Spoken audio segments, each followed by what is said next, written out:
हमारा रोवर प्रज्ञान पिछले 7-8 दिन से चांद की दुनिया में रिसर्च कर रहा है। रोवर चांद के बारे में कई ऐसे राज पता करने में लगा हुआ है जिनका जवाब जानना हमारे लिए बहुत जरूरी है। इस मिशन को करीब 1 हफ्ता बीत चुका है और चंद्रयान-3 का रोवर चांद पर 14 दिनों के लिए पढ़ाई करने के लिए गया था। अभी इसने चांद पर हैरान कर देने वाली खोज कर डाली है। रोवर ने चांद पर ऑक्सीजन को लेकर बहुत बड़ा खुलासा कर दिया है। इसके अलावा रोवर चांद के ऐसे ऐसे इलाकों से गुजर रहा है जो कि काफी ज्यादा डरावने दिखते हैं। भारत के जाबाज मुसाफिर ने वहां से कई सारी ऐसी तस्वीरें शेयर की है जिन्हें देखकर दुनिया की स्पेस एजेंसियों में हड़कंप मचा हुआ है।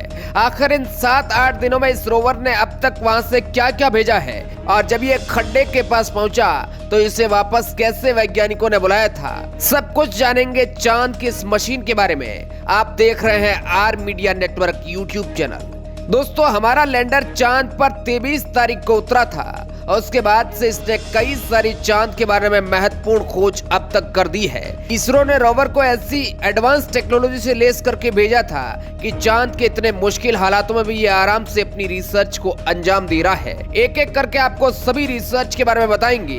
तारीख थी 27 अगस्त। प्रज्ञान रोवर चांद की उबड़ खाबड़ जमीन पर रिसर्च कर रहा था। जैसा कि हम आपको कई बार बता चुके हैं कि चांद की सतह गड्ढों से भरी हुई है, जहां पर कदम कदम पर कई सारे गड्ढे मौजूद हैं। ऐसे ही एक गड्ढे से सामना हुआ हमारे चंद्रयान-3 के रोवर का। चंद्रयान-3 का रोवर 27 अगस्त को अपने स्थान से 3 मीटर आगे एक 4 मीटर व्यास वाले क्रेटर यानी गड्ढे को देखता है। रोवर ने बिल्कुल ही देरी न करते हुए अपने अंदर लगे नेविगेशन कैमरा से उस गड्ढे की तस्वीर कैमरा में कैद कर ली। गड्ढा दिखने में काफी डरावना था। ये गड्ढा जो अभी आप स्क्रीन पर तस्वीरों में देख रहे हैं, वैज्ञानिकों ने भी उस गड्ढे को देखकर चंद्रयान-3 के रोवर को वहां से वापस रास्ते पर लौटने की कमांड दी थी। इसके बाद इसरो ने 28 अगस्त को इसके बारे में जानकारी शेयर की थी। इसके बाद रोवर ने वहां पर कई महत्वपूर्ण तत्वों को खोजकर वैज्ञानिकों को जानकारी दी है। चांद आपको जितना ज्यादा वीरान लग रहा है, उससे कई ज्यादा रहस्य उसकी जमीन के अंदर दफन है। जैसा कि हमने आपको बताया कि चांद की जमीन पर रिसर्च के लिए कई सारे उपकरण रोवर के अंदर लगे हुए हैं। अभी हाल ही में चंद्रयान-3 के रोवर ने चांद के दक्षिणी ध्रुव की सतह पर सल्फर यानी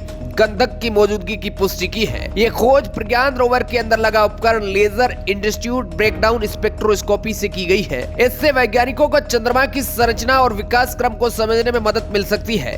सल्फर की मौजूदगी इस बात का संकेत है कि चांद पर पानी भी मौजूद हो सकता है। गंधक के अलावा चांद की सतह पर oxygen, aluminium, manganese, titanium, calcium, iron, chromium और सिलिकॉन की भी पहचान की गई है। अब अपना रोवर चंदा मामा पर हाइड्रोजन की मौजूदगी का पता लगाने की कोशिश में है। पानी जिसे जिंदगी कहा जाता है, उसके हर एक अणु में हाइड्रोजन के 2 परमाणु और ऑक्सीजन का 1 परमाणु होता है। चांद पर ऑक्सीजन पहले ही मिल चुका है, इसलिए हाइड्रोजन की मौजूदगी का सुराग ढूंढना और ज्यादा अहम है। अभी चांद का रोवर चांद की भयानक सतह पर हाइड्रोजन के सुराग ढूंढने में लगा हुआ है। चांद पर गंधक की मौजूदगी को वैज्ञानिक इतना महत्वपूर्ण क्यों मान रहे हैं? आखिर सल्फर के जरिए वैज्ञानिक चांद पर क्या कर सकते हैं? वैज्ञानिकों की माने तो चांद की सतह पर सल्फर की खोज इस लिहाज से महत्वपूर्ण है क्योंकि इससे चांद की संरचना और वह कैसे विकसित हुआ, कैसे आकार में आया, इसके बारे में सुराग मिल सकता है। यानी आसान भाषा में कहा जाए तो इसके जरिए हम समझ पाएंगे कि चांद आखिर बना कैसे था, आखिर उस समय चांद के साथ क्या घटनाक्रम हुआ था।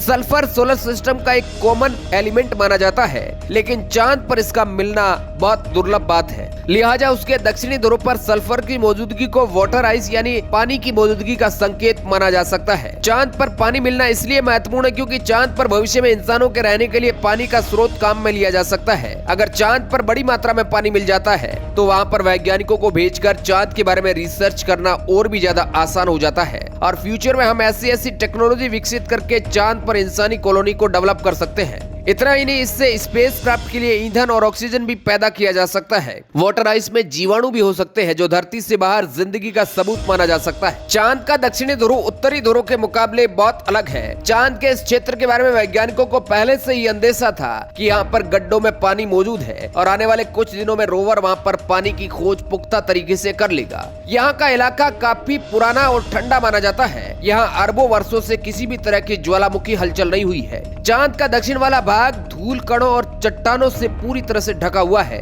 जो एक प्रकार से चांद की सतह को चादर की तरह कवर किए हुए हैं। विज्ञान की भाषा में इसे रिगोलिथ कहा जाता है। रिगोलिथ एक तरह से कवच का काम करता है, जो सतह के ठीक नीचे के चट्टानों और सौर हवाओं और कॉस्मिक रेज से उसे बचा लेता है। इसके अलावा चांद पर सल्फर की मौजूदगी से वैज्ञानिक चांद पर हो रही ज्वालामुखी घटनाओं के बारे में जानकारी हासिल कर सकते हैं। आमतौर पर ऐसा माना जाता है कि जहां पर सल्फर की मौजूदगी होती है, वहां पर वोल्केनिक एक्टिविटी हमेशा होती रहती है। इसलिए चांद पर इसकी मौजूदगी से संकेत मिलता है कि अतीत में वहां पर बहुत ज्यादा ज्वालामुखी गतिविधियां रही होगी। इससे चांद की संरचना और उसके विकास क्रम को समझने में मदद मिल सकती है। चांद पर सल्फर की मौजूदगी वैज्ञानिक लिहाज से काफी ज्यादा अहम मानी जाती है। धरती के इकलौते प्राकृतिक उपग्रह से खनिजों के खनन की संभावना के लिहाज से भी ये महत्वपूर्ण है। इन्हीं वजह से चांद पर सल्फर की मौजूदगी वैज्ञानिकों के लिए किसी खजाने से कम नहीं है।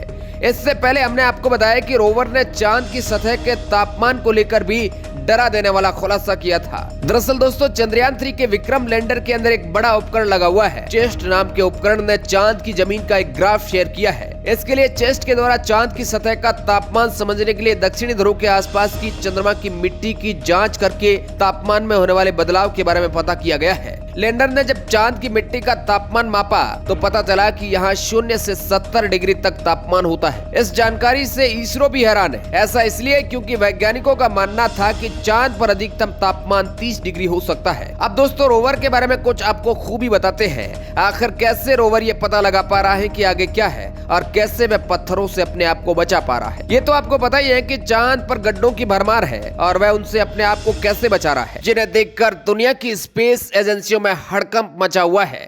आखिर इन 7-8 दिनों में इस रोवर ने अब तक वहां से क्या क्या भेजा है। इसके लिए रोवर में नेविगेशन के लिए इसके पीछे की तरफ 2 कैमरे लगाए गए हैं, जिनके नाम नेविगेशन कैमरा लेफ्ट और नेविगेशन कैमरा राइट है। ये कैमरा प्रज्ञान रोवर की आंखों की तरह काम करते हैं, जो सामने मौजूद बाधाओं के बारे में पहले ही अवगत करवा देते हैं। इसके अलावा इसके ऊपर सोलर पैनल भी लगाए गए हैं, जो इस रोवर का सबसे अहम हिस्सा है। प्रज्ञान रोवर पूरी तरह से सौर ऊर्जा पर ही चलता है। इसके ऊपर लगाई गई सोलर प्लेट 50 वोल्ट तक की बिजली उत्पन्न करती है।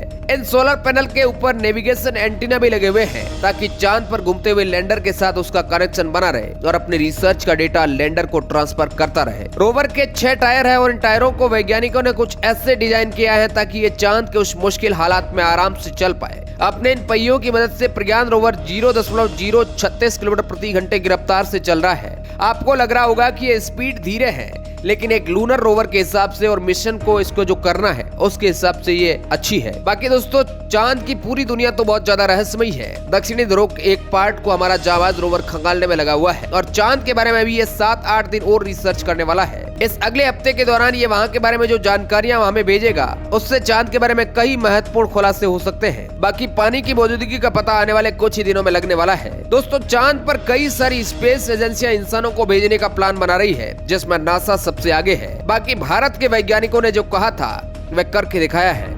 आप इस रोवर को लेकर क्या सोचते हैं, कमेंट के माध्यम से जरूर बताएं। Bureau report, R media network.